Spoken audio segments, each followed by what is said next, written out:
Bonjour à tous, j'espère que vous allez bien. Aujourd'hui nous allons tenter de reproduire un visage manga. J'ai pris Monkey D. Luffy comme modèle car je pense qu'entre sa coupe, sa cicatrice, son chapeau et ses vêtements, il y a pas mal de choses à faire avec ce personnage. Donc sans plus tarder, on commence. Je forme un rond de sorte à faire la forme du crâne.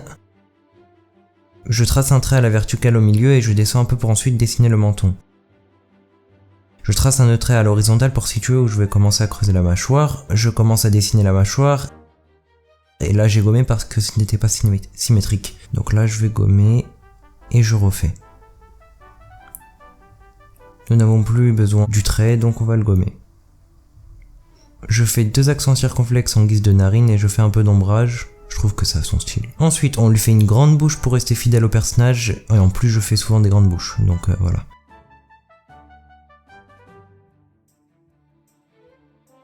Personnellement j'ai voulu rajouter du sang, après vous faites comme vous voulez. On lui fait deux traits courbés, on grossit le trait pour les yeux et du coup on va les fermer. Ça sera plus facile de faire un truc symétrique. Mais je vous conseille de prendre votre temps pour les yeux et de le faire ouvert. Et en plus c'est ce qui permet de mieux voir les émotions de votre personnage. Bien évidemment on lui fait la cicatrice emblématique. Et on fait des mèches aléatoires, on fait pas des formes géométriques, il faut que ça parte dans tous les sens, on ne les fait pas de la même taille. Encore une fois, la coiffure doit être totalement aléatoire.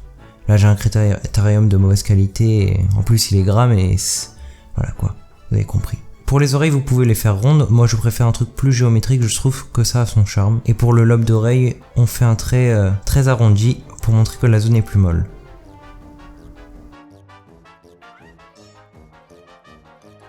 Ensuite pour les cheveux, n'oublions pas que nous n'avons pas un rythme de parution de 1 mois pour faire un tome complet, donc on colorie pas l'intérieur comme un bourrin et on fait un truc aléatoire.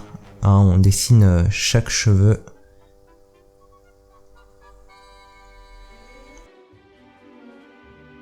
On fait quelques courbes sur les côtés, quelques épis, pour montrer qu'il a les cheveux en bataille.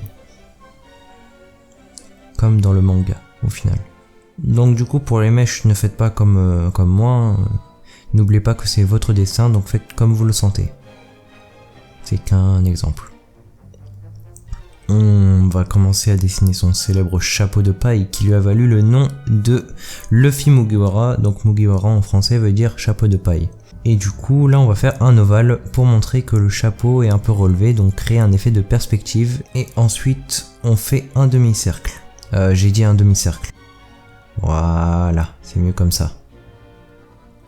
On fait le cou. Pour l'astuce, pour ne pas faire un cou trop gros ou trop petit, partez de la joue de votre personnage et descendez petit à petit pour avoir un résultat fluide et assez proportionné au corps. À part si vous voulez faire de la caricature, mais aujourd'hui ce n'est pas ce que nous voulons. Ce que je suis en train de faire actuellement, c'est de faire l'ombrage sur le cou, mais comme je suis pas doué, je me suis foiré.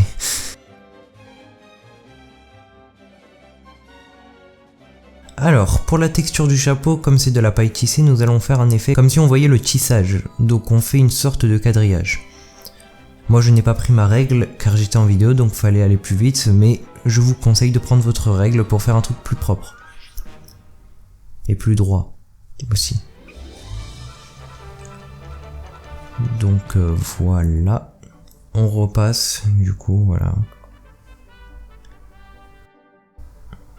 On repasse sur les cheveux pour les faire un peu plus noirs.